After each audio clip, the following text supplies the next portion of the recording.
men who buy flowers. Dating in this generation is probably the worst thing you can do. Men just don't want to commit anymore. If we have a misunderstanding and you automatically assume my intentions are bad, I kind of don't want to be associated with you.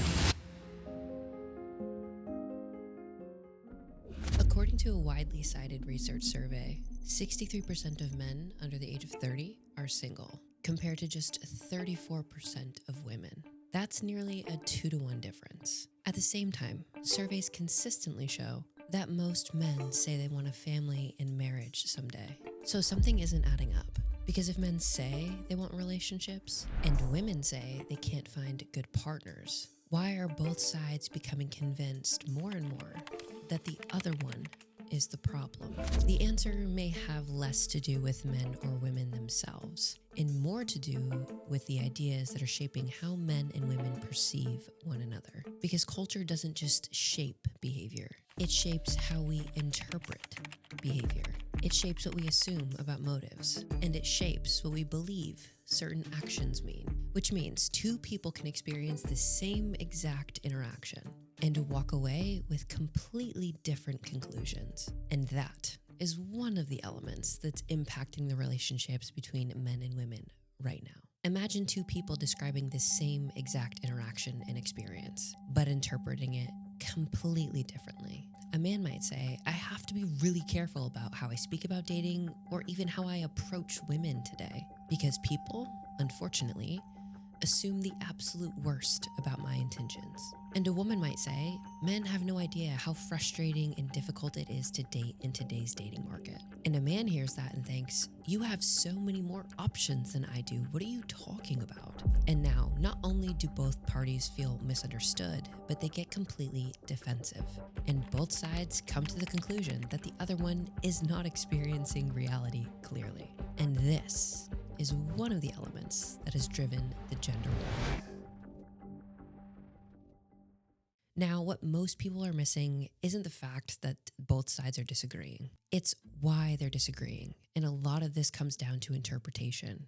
We have a generation of men who say they want commitment, and a culture that is convinced that men are simply avoiding it. Alternatively, we have women being told that they are more empowered than ever before. Yet, female anxiety, depression, and loneliness are at an all-time high. So the question isn't just what's happening in dating.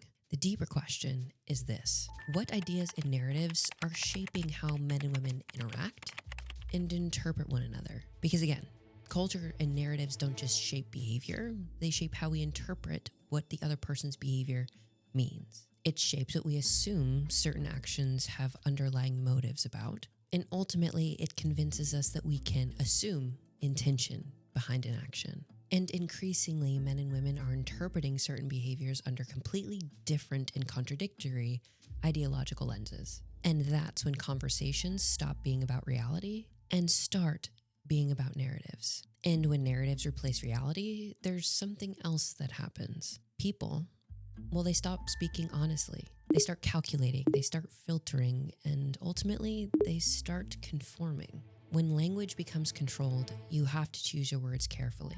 And not because you're trying to lie or be dishonest, but because you know ultimately there are certain interpretations that are coming for you if you don't. And that brings us to the first pattern that men are experiencing right now.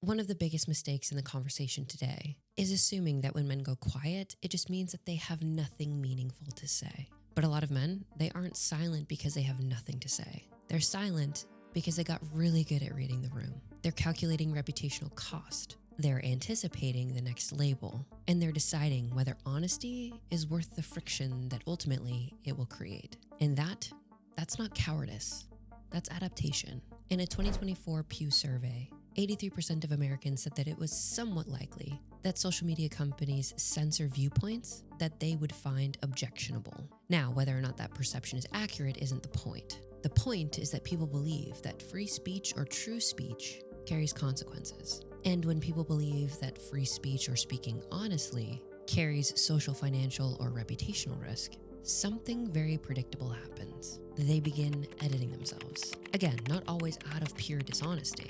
Often, it's out of survival. And that dynamic completely changes how we talk about dating, how we talk about masculinity, how we talk about femininity. It changes not only how we can talk about women, but how we can even interact with them. And once people begin filtering themselves publicly, a strange split begins to form. The public self, it becomes calculated and careful, but the private self becomes incredibly blunt. And the gap between the two selves, if you will, gets increasingly wider. And that gap is one of the reasons why the conversation between the genders becomes increasingly volatile over time. Because when people feel like they can't speak honestly in public, those conversations don't go away. They just go underground, into smaller spaces, into echo chambers, into communities where people finally feel like they can say what they actually think. And when that happens long enough, both sides start to harden. Men will retreat into male-only ideological spaces, and women, matching that, will retreat into their own female-dominated ideological spaces. And both sides, well, they start hearing more and more extreme versions of the other. Another pattern driving the gender war is the way that language has ultimately shifted. Instead of simply asking what somebody means by what they might suggest, we often just sort them into categories first. Misogynist, incel, toxic, narcissist, fragile, or ultimately, this is just a product of the patriarchy.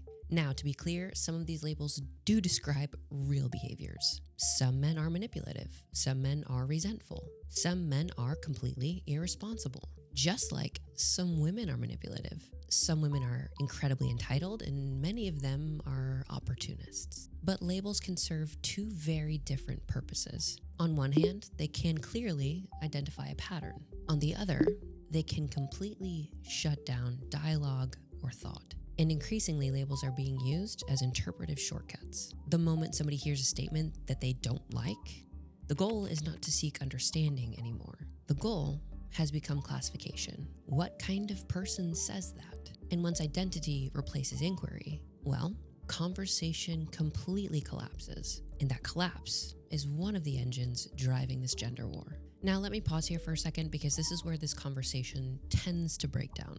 If I or you or anybody starts to question some of the dynamics within the gender war, people automatically assume you must be defending poor male behavior. But that's not what this is. Understanding a problem or exploring a problem is not the same as excusing a problem. Those two concepts are not the same thing. But if people aren't allowed to analyze dynamics honestly, those dynamics don't disappear like you might like to think. They just move underground and get more and more extreme until one day, those extremes are actually acted upon.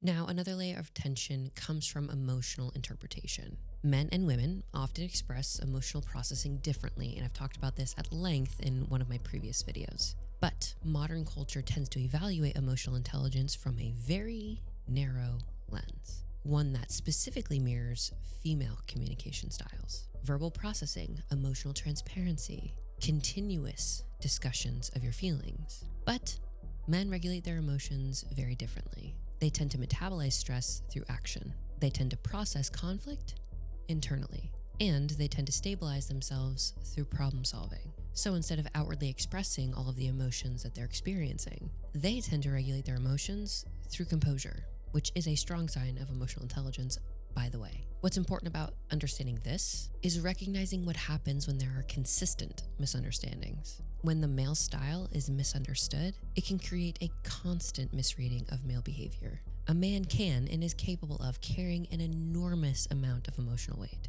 while also appearing calm. He may be protecting a relationship through restraint and composure rather than outward expression. But if culture only recognizes emotion in one lens, people who express or manage their emotions differently will consistently be misunderstood. And I don't know about you, but being misunderstood constantly is one of the fastest ways for me personally to disengage. Which brings me to my next point. And this is where the conversation gets a little bit more complex, because many of the misunderstandings between men and women today are not simply just personal. They're ideological. A lot of women are not consciously trying to misinterpret men, but they are interpreting men through a framework that they inherited. And that framework often comes from feminist narratives. Now, I know at this point someone's going to chime in and tell me that feminist has moved things forward for women and there's been a lot of positive things that have come from it.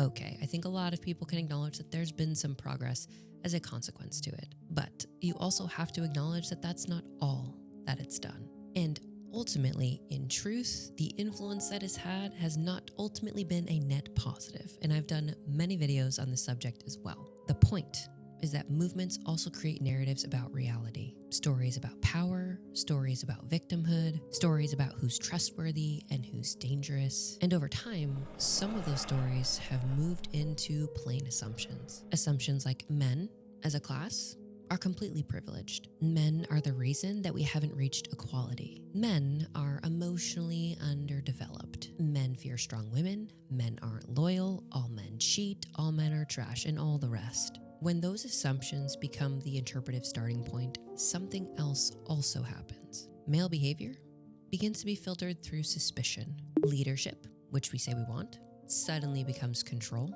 Standards, if they're allowed to have any, somehow come from a place of insecurity.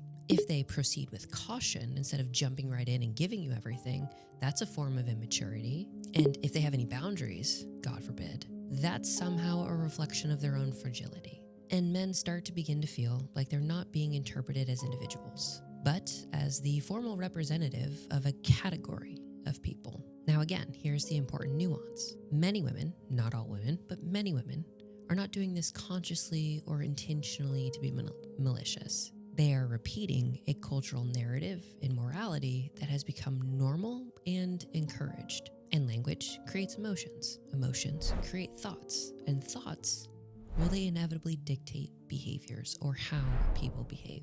And the important piece around all of that is we have to be aware of how deceptive we can actually be, especially within our own self-concept. Because people within an ideological framework will rarely, if ever, experience themselves to be ideological. They experience themselves and their beliefs as obvious truths, which means two people can walk into the exact same interaction with completely different interpretive maps. Now, I won't go too far down a rabbit hole on self-deception in this video, but what's really important as a takeaway is to make sure that you surround yourself with people who will call you out on this. Most people are much more comfortable surrounding themselves with individuals or embedding themselves into groups that enable these behaviors or thinking patterns that keep them stuck, instead of the alternative, which is surrounding yourself with people who will call you out on the contradictions, especially when you're acting out of alignment with reality or simply what you say you want and what you say you value. Now, movements don't just change laws, they change narratives. And narratives, well, they shape perception. And over time, some of the narratives that grew out of feminist culture have encouraged women to see independence as safety and dependence as vulnerability, to see leadership as control, to see hierarchy and patriarchy everywhere, and assume you live in oppression, to see any man who wants traditional roles as completely suspect. And the unintended consequence is that many women have become cautious to the very male traits that have historically supported healthy and sustainable relationships: protection, responsibility, authority, provision, and structure. When those traits start to be deemed negative on a default lens, men start to feel like they're navigating a moral minefield. And what's even more interesting is the hypocrisy behind all of it, because women actually want men who fit traditional male roles, but they act so far out of alignment with the virtues that would actually get them that. Instead, they repeat slogans, they follow trends, they engage in cultural dynamics that push men away that are actually good, that they would be good with, and that they ultimately say that they're looking for.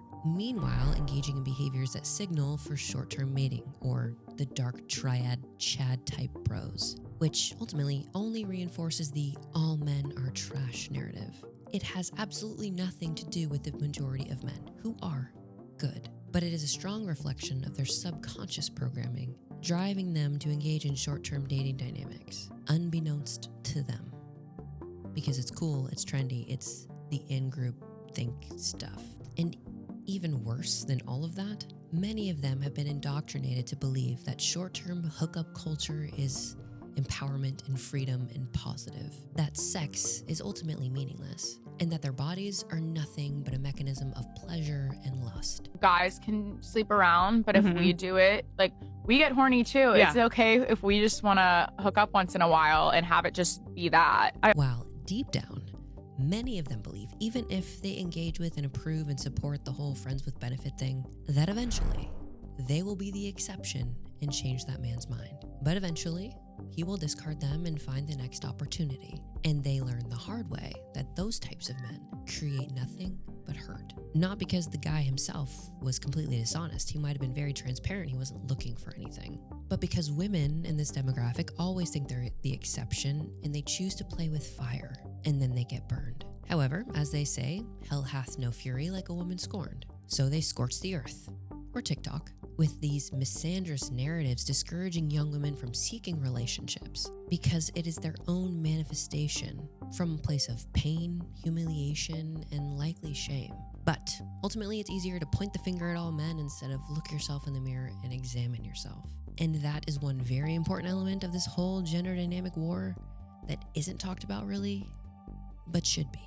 And this brings me to the next element. Another reality shaping male behavior in the current dating dynamics is modern dating itself. Dating apps specifically have fundamentally changed how we approach dating, perceive dating, and value dating. Again, optimizing for short-term mating strategies over long-term compatibility. Research shows consistently that men outnumber women on these platforms, which means men compete much more aggressively for any ounce of attention. Whereas, alternatively, women experience a much higher level of inbound options. And I know it might feel like the grass is somewhat greener, but to be honest, neither of these experiences is inherently healthy nor easy. But the incentives are different. Men ultimately will experience a level of scarcity, and women will experience overwhelm, abundance, indecision, and optionality, which leaves them keeping many doors open just in case. And those asymmetries, they start to shape expectations. And when those expectations collide with ideological narratives about power and privilege, well, misunderstandings start to multiply. At this point, both sides start seeing caricatures of one another. Men are caricatured as emotionally immature, stunted, commitment phobic, porn addicted, fragile, dangerous. And women become caricatured as entitled, hypergamous, attention addicted, manipulative, and accountability averse. Now, the problem is that both of these caricatures borrow from real world experience. These people and those labels or categories of people do exist. That's why they spread. But caricatures only, or the assumption that only those caricatures exist, distorts reality. And distortion destroys discernment. Once ideology replaces perception, people stop seeing individuals. They start seeing stereotypes. And this creates a ton of confusion and ultimately a series of what feels like contradictions. For example, men are told to open up emotionally, repeatedly. But when they start to speak honestly about their experiences, they're shut down, labeled, categorized, and ultimately they risk an immoral character assassination. And then they're pressured even more. You just gotta commit. You just gotta find somebody. You just gotta give it up to somebody. But then they're honest about the incentives or the consequence of investing in the wrong person. And ultimately, they receive lashback about that honesty. And then we sit there and point the finger and tell them that masculinity, that's the problem. Your masculinity is bad. But when they ask what is a healthy model of masculinity, there are no answers at all. You want him to provide but not be too provisional. You want him to protect but not be overly protective. You want him to show up and be loyal to you, but you want to be able to keep doors open and have options. So instead of continuing to run around in circles giving themselves a headache, they've chosen to opt out. They speak less publicly, they test more privately, they reveal much less, and a lot of people assume this is out of bitterness, but maybe it's simply out of caution. Now, if there's one thing I could assume that men need right now, it's probably not more outrage. It's clarity. Clarity that not every criticism of masculinity is wrong, but that painting a picture with a broad brush absolutely is. Clarity that not every narrative about men is completely off base, but that men need to have the ability and freedom to communicate about the experiences, the abuse, the manipulation, and exploitation by women. Clarity that some women are operating through a lens of ideological scripts unbeknownst to them. And we have to be able to call that out when it is experienced. Because the danger for men is letting cultural distortion turn into personal cynicism. And the danger for women is letting ideological narratives prevent them from actually seeing men clearly. The gender war survives on caricature, but relationships require discernment. And discernment begins when people stop interpreting one another through ideological scripts and start paying attention to reality as it actually is, once again. Because the truth is, most men are not asking to completely dominate women. They're asking to be respected, honored, and understood. And until men and women can start to speak outside of the narratives that they've inherited, the gender war will keep feeding both of them. Now, let me say something really important to the men who are watching this. If you felt like something about the modern world's conversation about men is completely off, like your experiences are being explained and interpreted through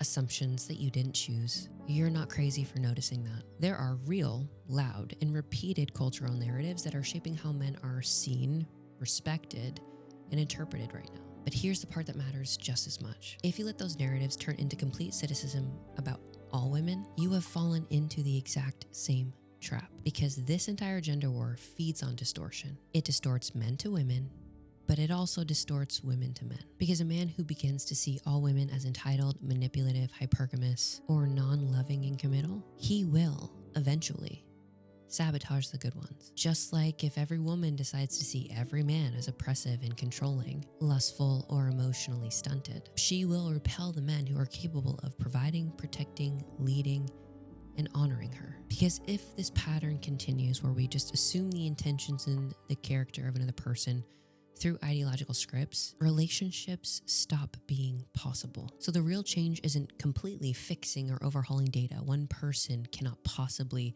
unbrainwash millions, though I might try. It is, however, about learning to see one another clearly and objectively. Men need to have the courage and the freedom to say what they're actually experiencing and what is true in front of them without becoming bitter or resentful or hateful. And women need to have the courage to question the narratives that they accept and assume to be true on their face. And both sides need something that modern culture is losing quickly, and that is discernment. Because the future of relationships isn't going to be built on the backs of people who blindly follow ideological scripts. It will be built by men and women who can see through them. And the moment that you start to see those scripts clearly, the gender war stops looking inevitable and starts to look manufactured.